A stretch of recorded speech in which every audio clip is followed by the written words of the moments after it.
De retour dans l'Africa Newsroom, nos éditorialistes Gemal Taleb et Alfred Chango sont toujours avec nous. Tout de suite, c'est le dossier du jour.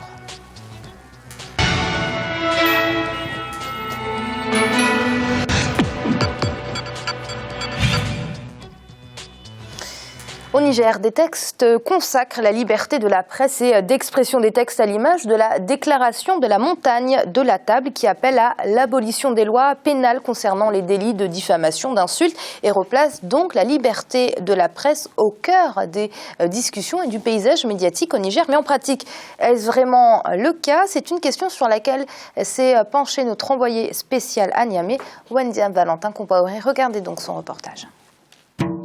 Au Niger, comme un peu partout en Afrique, l'état de la liberté d'expression est intimement lié à l'évolution politique du pays. Au lendemain de l'indépendance, seuls les médias d'État ont subsisté à la décision de différents partis au pouvoir de mettre fin au multipartisme et d'interdire les journaux d'opposition. La radio Niger, le Temps du Niger, le quotidien gouvernemental et l'hebdomadaire Le Niger, tous liés au parti unique, le Parti progressiste nigérien, section du Rassemblement démocratique africain PPN-RDA, devenaient alors les seuls médias du pays. Ainsi, de 1960 à 1990, la presse restera-t-elle l'apanage des seuls pouvoirs publics? Il a fallu attendre les années 1990 à la suite du vent de démocratisation pour assister à l'ouverture du paysage médiatique. Le 15 novembre 1990, le général Ali Saïbou, sous la pression de la rue, annonça l'option du Niger pour la démocratie et le multipartisme. Les revendications issues de cette ouverture aboutiront à la tenue de la conférence nationale souveraine. Ce forum national qui a duré du 29 juillet au 31 novembre 1991 a marqué un tournant décisif dans l'histoire du Niger. Ainsi, le paysage médiatique nigérien connaîtra dès lors un nouveau visage avec la naissance de l'hebdomadaire Aské, le premier journal d'information et d'analyse en mai 1990. Quel est l'état des lieux de la liberté d'expression au Niger? Qu'est-ce qui explique la profusion des titres au Niger? Cette liberté de la presse consacrée par des textes fondamentaux est-elle respectée? En signant le 30 novembre 2011 la déclaration de la montagne de la table, le président de la République Issoufou Mahamadou a consacré définitivement la totale liberté de la presse au Niger, faisant de lui le premier président africain en exercice à avoir signé ce document qui consacre l'abolition des lois sur la diffamation et l'injure publique. Une fierté nationale selon des professionnels des médias nigériens.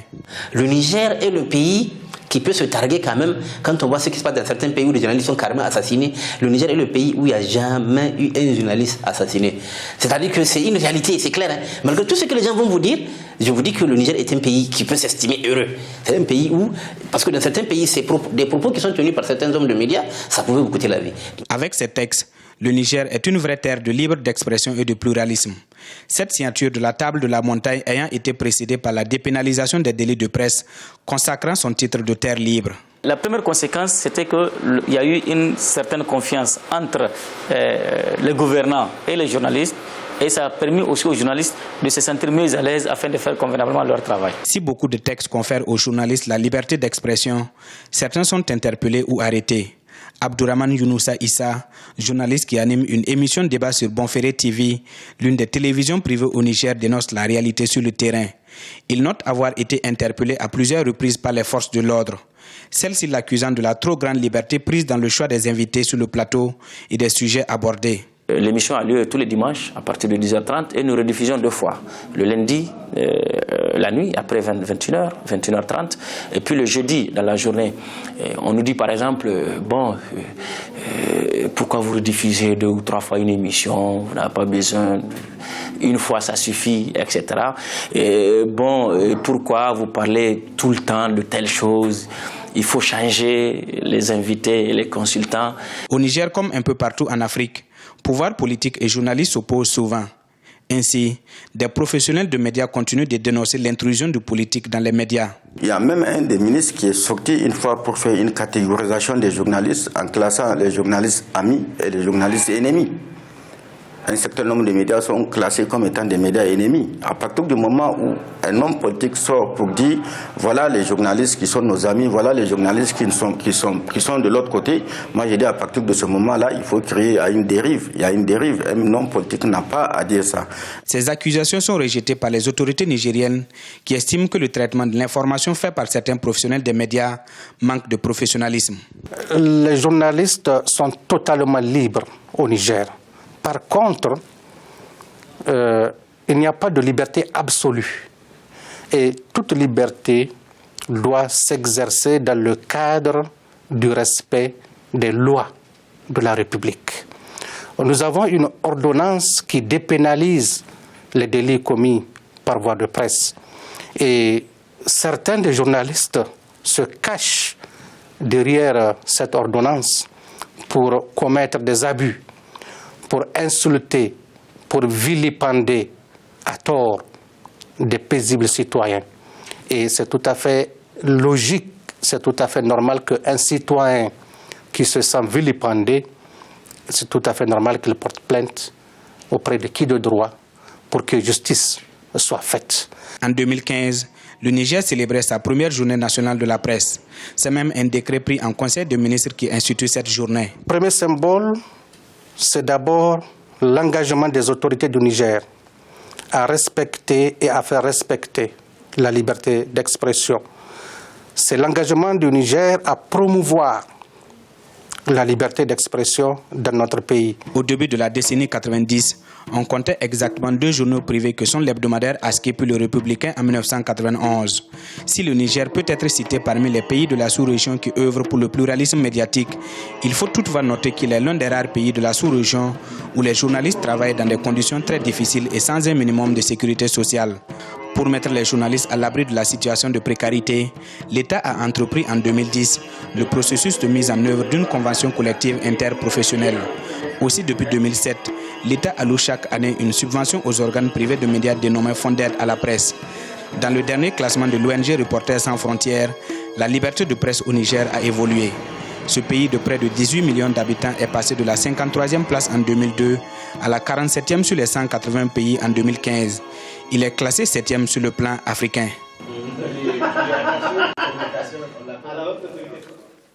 De retour dans l'Africa Newsroom, notre invité journaliste Touré Bangali nous a rejoint. Monsieur Bangali, bienvenue. Merci pour l'invitation. Vous allez donc ouvrir ce débat en tant que journaliste. Vous-même, quel état des lieux dressez-vous de la liberté de la presse au Niger? Personnellement, je pense que le Niger est un exemple des pays à suivre en matière de liberté de la presse. C'est vrai que le pays a connu, depuis le mois de novembre 2015, a connu un certain nombre de problèmes liés à la situation sociopolitique. Mais dans l'ensemble, depuis 2010, ce pays connaît une ascension considérable en matière de la liberté de la presse aujourd'hui. Il suffit simplement de regarder l'environnement médiatique du Niger, vous vous rendrez compte qu'il y a énormément de télé privées, des radios privées, une cinquantaine de radios privées, et sans oublier les radios communautaires. Surtout, ne pas oublier que c'est un pays qui est fortement engagé dans la diversité linguistique sur les antennes. C'est-à-dire les langues nationales occupent une place importante dans la sphère médiatique du pays. Gémal, est-ce que vous partagez l'analyse de notre invité? On peut dresser un bon état des lieux de la liberté de la presse au Niger. Les journalistes, selon vous, ont-ils une bonne marge de manœuvre? Alors, non seulement je la partage, mais je la partage de 2 points de vue. D'abord, le cadre juridique.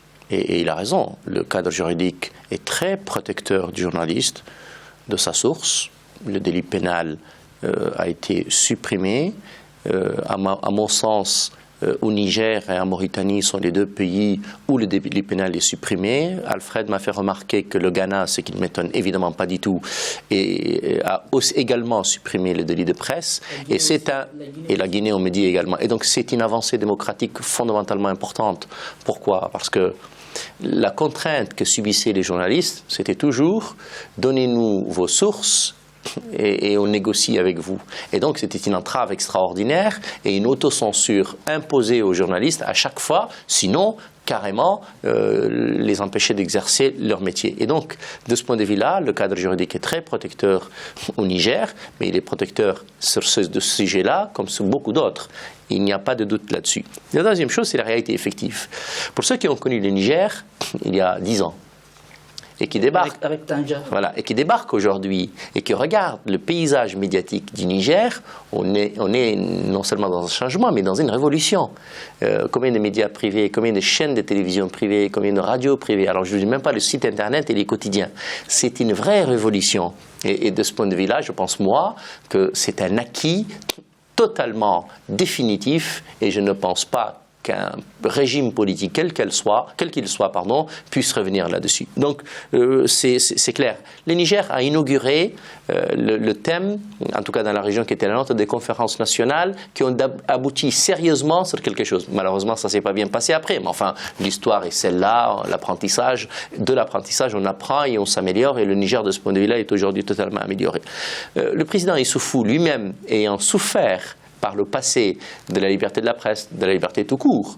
Et je pense que c'est probablement l'un des hommes d'État les mieux armés, le mieux à même de comprendre la force, la nécessité, encore une fois. Là, je suis obligé un peu de... On va le laisser terminer, je vous redonne la parole.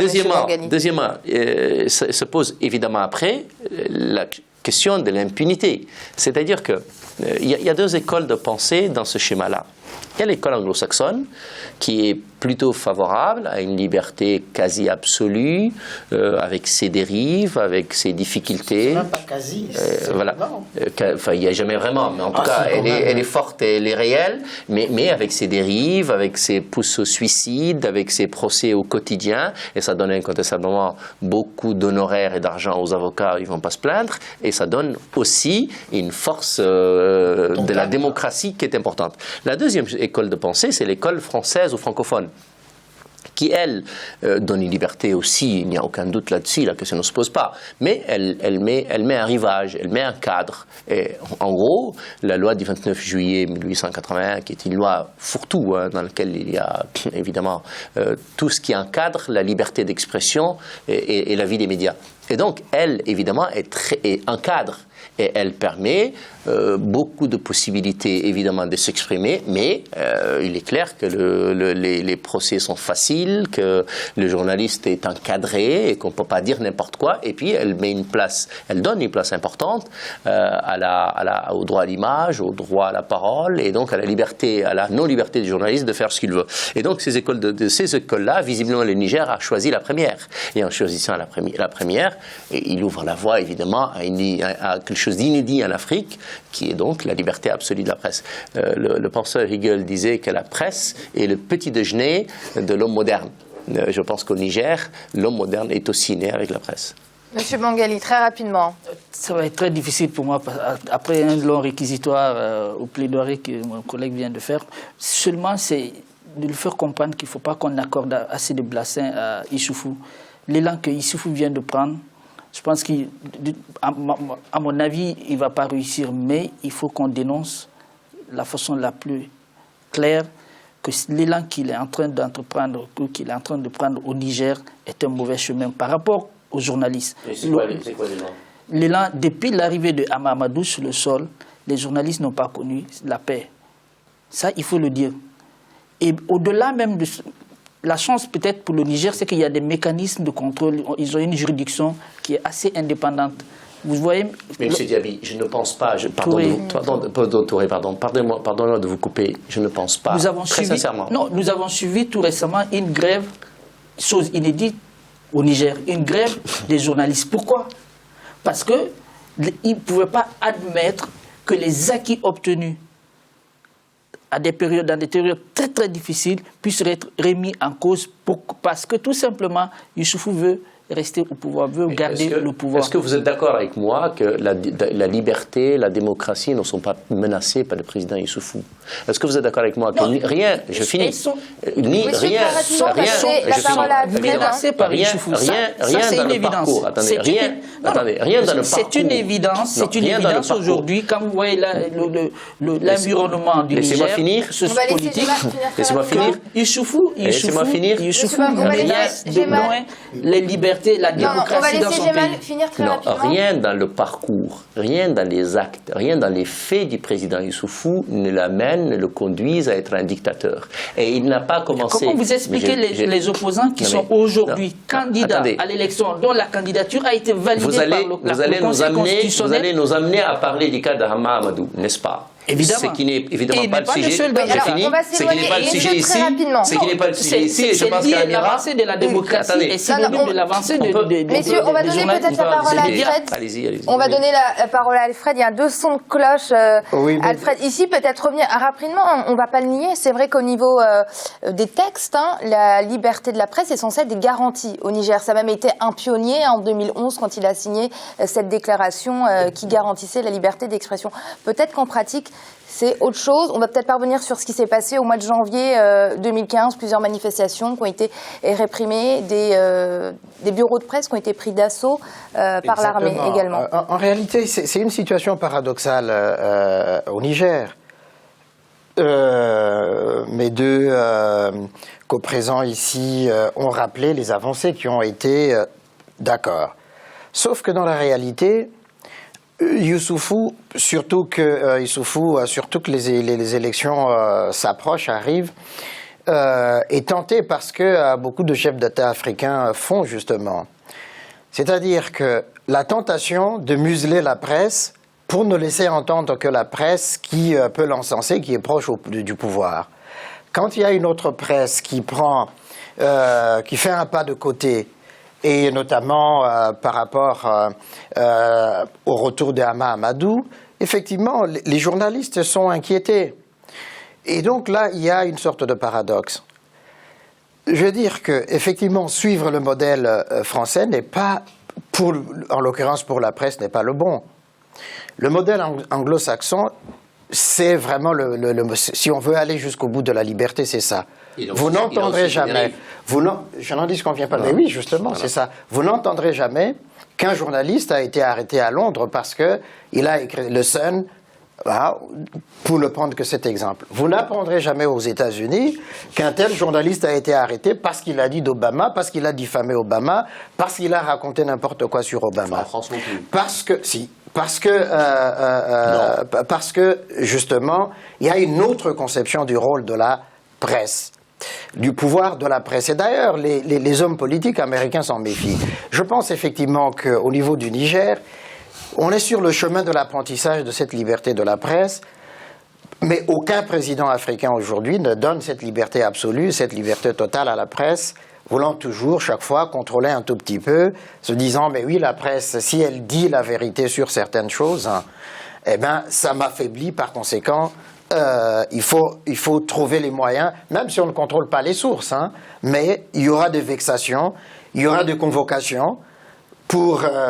et puis d'ailleurs, qui décide que ceci c'est de la diffamation, c'est pas de la diffamation. Et donc il y a des vexations comme ça dont souffrent les journalistes. Je pense qu'effectivement, il y a quand même des interrogations aujourd'hui sur le rapport de Mamadou Issoufou avec la presse nigérienne. Et c'est l'heure de marquer une nouvelle pause. On se retrouve très vite pour la suite de l'Africa Newsroom. À tout de suite.